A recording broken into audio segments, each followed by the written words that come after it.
They mocked the maid. They ignored her.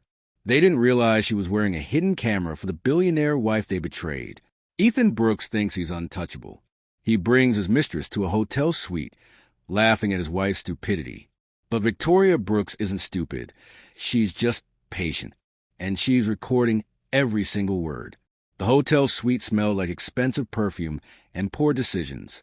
Ethan Brooks loosened his tie as he laughed, unaware how exposed he already was. Across the room, his mistress admired herself in the mirror, careless and confident. Near the door, a quiet maid pushed a cleaning cart, eyes lowered, movements precise. They didn't look at her. They never did. Ethan spoke freely, bragging about how easy it was to lie to his wife, how she trusted him too much. The maid adjusted a towel, hiding the tiny camera stitched into her uniform. Every word was captured, every laugh documented. What Ethan didn't know was that his wife, Victoria Brooks, was a billionaire who preferred evidence over confrontation. She had hired the maid personally, trained her carefully, and instructed her to disappear into the background. And as the affair unfolded in arrogance and carelessness, the trap tightened silently around them. Victoria Brooks didn't cry when she suspected the affair. She analyzed. She reviewed expenses, travel patterns, and sudden schedule changes. Emotion never led her decisions. Precision did. Instead of confronting Ethan, she designed a controlled environment where betrayal would reveal itself completely. The maid, Anna, wasn't just an employee. She was former private security, discreet and disciplined. Victoria placed her in the hotel Ethan favored most.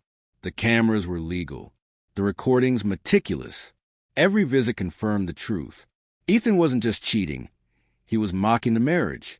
Victoria watched the footage alone, expression unreadable. She didn't stop the affair.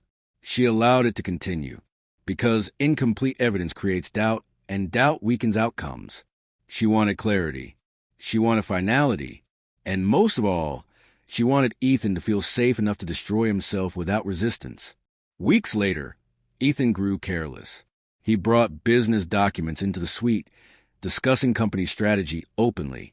The maid listened, recorded, organized files. Victoria realized the betrayal went deeper than infidelity. Ethan planned to divert assets, preparing an exit she was never meant to see coming.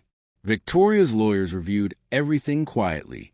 Each recording strengthened her position. Each careless word closed another escape route. When Ethan signed a routine document at home one evening, he didn't notice the amendment embedded within. It referenced conduct, fiduciary duty, and recorded misconduct.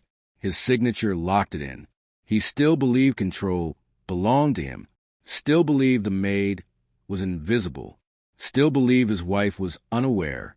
The illusion lasted until the day Victoria decided it was time to stop watching and start ending things permanently. Victoria invited Ethan to dinner. No accusations, no tension, just calm conversation. After dessert, she handed him a tablet. "Watch," she said. Ethan laughed at first, then froze. The screen showed everything. The hotel room, the mistress, his voice unmistakable, his face drained of color. Victoria didn't raise her voice. She didn't need to. She explained that the recordings were legal, verified, and already reviewed by her attorneys. The affair violated multiple clauses tied to company control and marital agreements. Ethan tried to speak. She stopped him. "You were comfortable," she said. That was a problem. The maid was never mentioned by name. She remained anonymous, protected. Ethan left the table shaken, knowing this wasn't a fight. It was a conclusion. Part 5. The fallout was swift. Ethan was removed from the board within days. Accounts were audited. Assets frozen pending review. The mistress disappeared when the money did. Friends stopped answering calls. Publicly, the separation was quiet. Privately, it was devastating. Ethan attempted legal action, but the evidence was overwhelming. Every recording aligned. Every clause enforceable. Victoria never attended the hearings. She didn't need to. Her presence wasn't required when the outcome was inevitable. She reclaimed full control of her company and her life with surgical efficiency. Ethan learned too late that betrayal isn't dangerous when it's emotional. It's dangerous when it's documented by someone you believe didn't matter. Months later, Victoria sat in her penthouse overlooking the city. Anna delivered one final envelope and resigned quietly, paid generously, protected permanently. Victoria thanked her and watched her leave without ceremony. The affair felt distant now, insignificant. Power wasn't about punishment. It was about removal. Removing access. Removing influence. Removing entitlement. Ethan lost everything because he underestimated silence. Because he believed visibility equaled importance.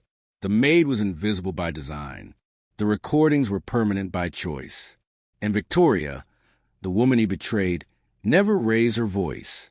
She simply ensured the truth was preserved, then stepped forward alone, untouched, while the people who mocked her invisibility disappeared entirely. If you enjoy billionaire betrayal stories where silence becomes power and proof decides everything, subscribe now. We upload daily, and the next story is even more ruthless.